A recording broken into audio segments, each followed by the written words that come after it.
is our friend Louis J. Gomez, who is in town to perform at Side Splitters this weekend. When? Tonight through Saturday. I'm actually filming my next special on Saturday night. Yeah, are you nervous about that? No. I mean, I've been working for like a year and a half, the material. So yeah, I know, but I'm just saying, I feel like that one show is the one that's going to be, that would get my nerves all racked up. Yeah, I mean, look, at this point, it's almost like auto drive. Yeah, but, yeah. We got tickets for Thursday and Friday still. And honestly, because of that, I'm actually going to call in 8 minutes and try to win that $1,000. That sounds incredible. I'd love that $1,000. Yeah. It's really weird because they do this thing when we do the bonus. We just give you a keyword, you put it in the app, and you just randomly can win $1,000. And it was going so good, they're like, let's just keep it going. Everybody loves it. So, yeah, it must be nice to be. I mean, I make good money, but it must be nice to be the company that just whales out $1,000 every hour. Yeah, just take it. Why not? Yeah. Why not? Right? What a life. How wasteful. I got questions for you. I got things I got to know. Skankfest. Yes, How sir. many years have you been doing Skankfest? Is this gonna be our 9th? I think it's 9 years, but we had to skip 1 year during the pandemic. COVID, so yeah. this is our 8th one. Yeah, it was 3 in New York, 3 in Vegas, 1 in Houston, and now we'll be in New Orleans in November. Oh, wow. Now, we went to New Orleans for Super Bowl this year, and I don't think you could find a better place. I mean, Vegas obviously is great, but you want to talk about a place that was made for Skankfest fans. I think New Orleans is perfect. That's going to be awesome. Yeah, I mean, New Orleans is when we doing it in Vegas for 3 years in a row. We needed to find something that was like, all night partying. Right. After the shows are done. I should let everybody know, for people who don't know, Skankfest is a comedy festival, but it's a big comedy festival. It's probably one of the biggest that happen every year now, and you guys get every great comedian, and you do the karaoke, you do the boxing, you do all kinds of stuff. It's not just stand up. Yeah, so it's not even just a regular festival. Like most, if you do the Tampa Bay Comedy Festival, there'll be 7 venues, and Right. you pop all over and check out different shows. This is one venue, one space, 3,500 people a day, partying with every comic. You've done the Calta cruise, right? So Yeah. we did Shiprocked and a few other like heavy metal cruises, and I was sitting there eating like on the deck or whatever for the buffet, and I'm looking at all these rock stars and all these fans just mingling, and I was like, this is the way a festival should be. So we took the influence from the cruise. We wanted to take the ship out of the water and put it in one spot on land. Have everybody, we're all one for that weekend. There's Right. 170 comedians.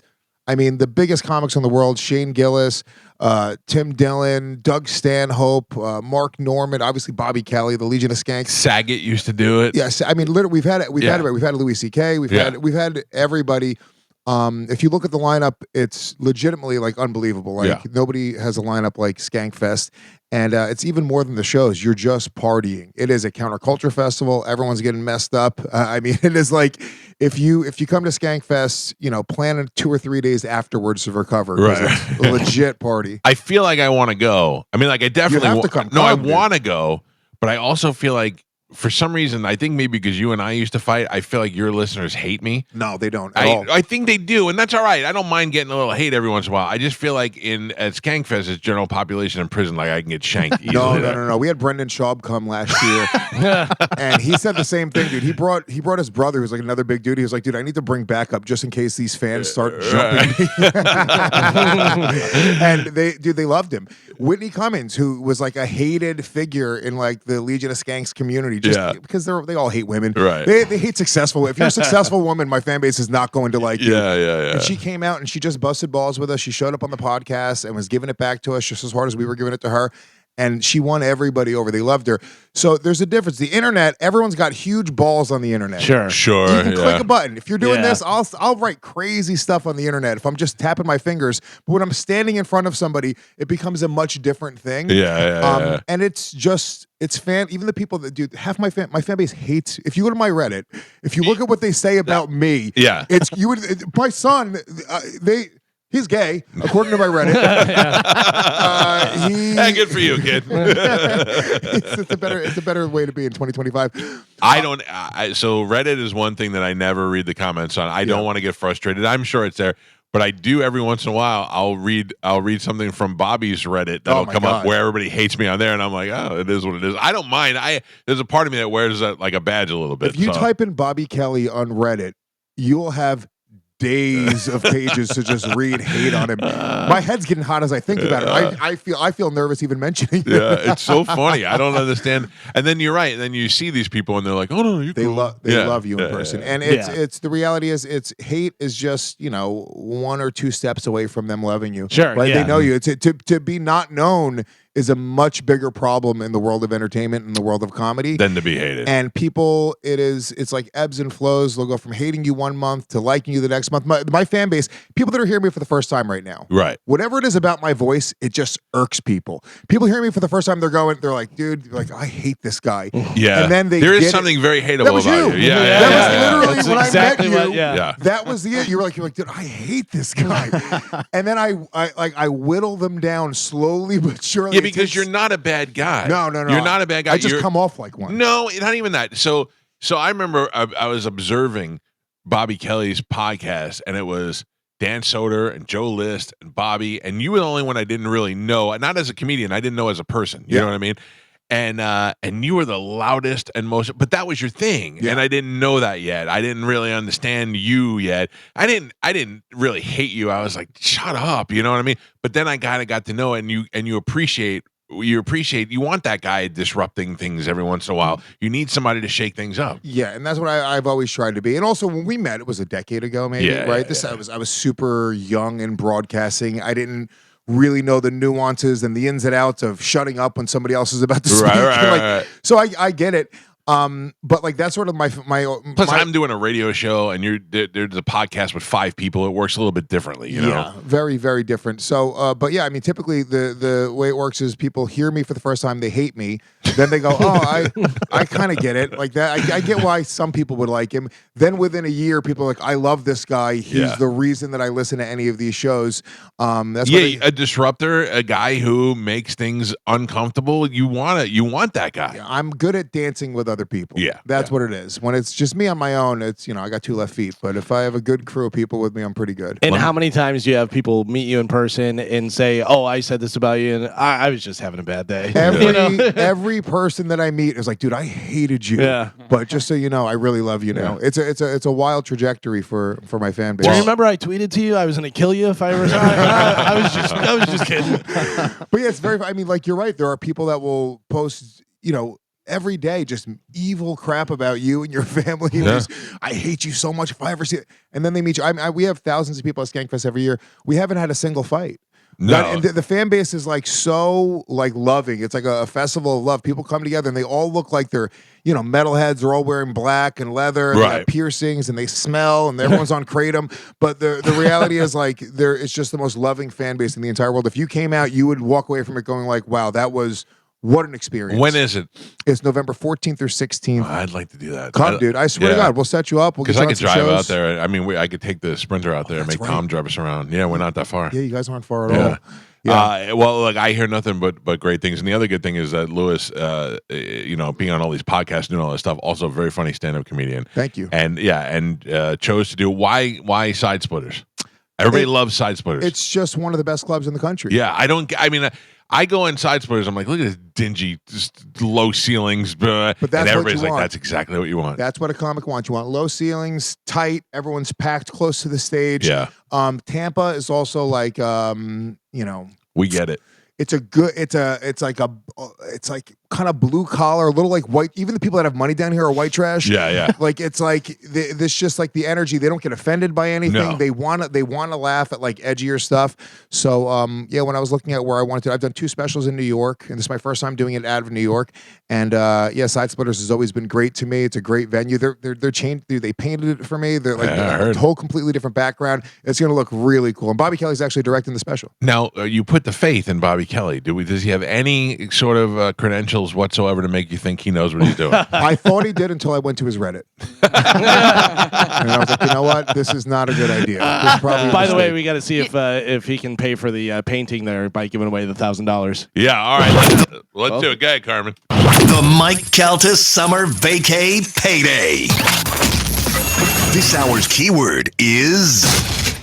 Score. This hour's keyword is score, SCORE. Go over to the 102.5 The Bone free app and put in the word score, and you could win $1,000. Lewis just did it. Yep. All right. Go get your money. Use those money to buy tickets to see Lewis this weekend at Side Splitters. I'm now, excited. So is Saturday sold out? Saturday sold out. Yeah. Okay, I'm gonna come. No wonder why Bobby's trying to get me to go Friday. Yeah. We'll make room for you. You should probably want to go and come out on Friday. And tonight, and there's shows tonight and on Friday night. So warm it up, and we're also filming some B-roll on Friday as well. So if you're in the crowd, you'll be a part of the filming. If we catch any magic or whatever, any crowd work moments. Yeah. But yeah, it's gonna be great. I'm excited. Can I tell you another reason why I have issues with you? Please, James, plug your ears. You've slept with some of the finest women, and that baffles my mind. I bring it up to them whenever. Well, I bring it up to Karen Fian whenever she's in the studio. Yeah. That's a solid one right there. No, she's a piece. Yeah. And I had her she when called she was you the great love of her She's life. aging now, so I had her in her prime. She calls you the great love of her life. She looks like a piece of cheese now.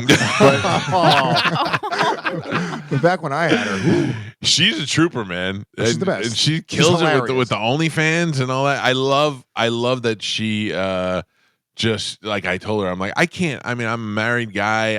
I joined like 2 OnlyFans. I had to ask my wife if I could join these girls' OnlyFans to check it out. But Karen's, I can't just join it and go. She said I had to like Google it and take a look at a couple of things. Of course, and she yelled at me for being cheap. I was like, here, I'll give you $7. Just take the money. Let me look at the pictures. Look, she should give out free samples. That's what I say. It's a huge radio show. Yeah. Pull in. Go subscribe to Karen Fian's OnlyFans right now. You will be in for a treat. And she goes pretty hardcore. There's nothing I want to see more than a famous person's BH. Yes. Yeah. I mean, like I'm in the store and I see an attractive older woman. I go, I wonder what her butthole looks like. I want to know. And in this case, you actually get to do it. You can actually see it, which is pretty great. No. She's awesome. And we're still very close friends. Who else? Who's the other one? You ruined one. I don't want to say her name. Say it. I don't want to say her name. I'll say it. No, Can I say it? You can say whatever you want. Yeah. You ruined Natalie Cuomo. No, she got married. She's I know. happier You drove her in the arms of that autistic nerd that she's married to, and she cut her hair, and she looks pretending to get face tattoos. Yeah. Oh, yeah. I almost got a fake face tattoo. That was fake. Right? I know. Yeah, that got me nervous for a second. No, she's great. I didn't ruin her. She had me blocked for like a year and a half after we broke up, just because women. Whatever it is, they like. I can't see it. Like I don't get it. But it just doesn't work out sometimes. Yeah. And to be honest, she was already ruined. Yeah. Her father ruined her years before I met her. So which opened her up for guys like you. Exactly. Yeah. The only reason she was even with me was, but she's like a romantic, she's a sweetheart, and she just wanted to find a guy to love her and take care of her, and that was that guy. I was never going to be that guy. Right. I'm a piece of SH. Yeah. As they say. But you're older now. Now it could be different. You too wouldn't have. I tell you though, when she came in here, I was very impressed with her. And she's just my type, you know what I mean? Yeah. And she went outside and she was very impressed with like the pool area. She goes, "This is like a destination place for me." And I looked at her and I was like, "This could all be yours. We can kill my wife this weekend and we can run away." And instead, she married that nerd that she's with. He's also great. And he's a very funny comic, too. I don't think is he? He's funny. I feel like you comedians have to say that about all the other comedians. No. I just wouldn't say anything. I have no reason to say those words. I don't know that he is, or not even know his name, so I can't. Okay. You're a nice guy. Dan Lamort. Oh. Dan Lamort. Very funny comic. And that's her husband now. That's her husband now. You drove her to get married. I drove her to get married. Ooh. Yeah, a lot of these girls. Yeah. Those are the only 2 I know, although I hear now that you have a smoking hot girlfriend. Yeah, my girlfriend's pretty hot. Yeah. Is she the one that's the dancer still? Yeah, she's a dancer. Yeah, not a stripper dancer. No. She was backup dancer for like Pitbull or something. Maluma and 50 Cent. Yeah. Yeah. I wouldn't want my chick hanging out with 50 Cent. I mean, look, the reality is like she should go with him.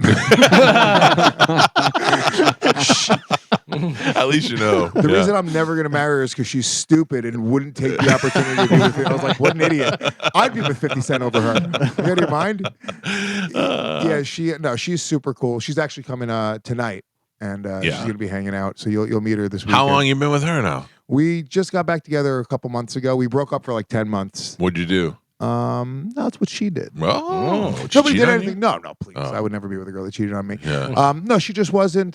She was it's a hot chick. Yeah. She's just. I was talking to Joe Rogan about this actually at the mothership, and I was like, she's she just needs to like step up and like be a partner around the house. He was like, then get an ugly chick. What are you doing? Like, if you want somebody that's going to do housework and take care of like and make you lunch every day, she's going to be ugly.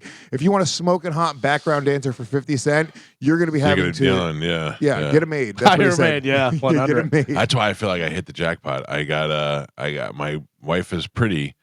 And she's not trying to be pretty. You know what I mean? Like, she's not trying to do pretty girl things. Beautiful. So I'm good. Yeah. Stinks at cooking, but that's all right. I could deal with that.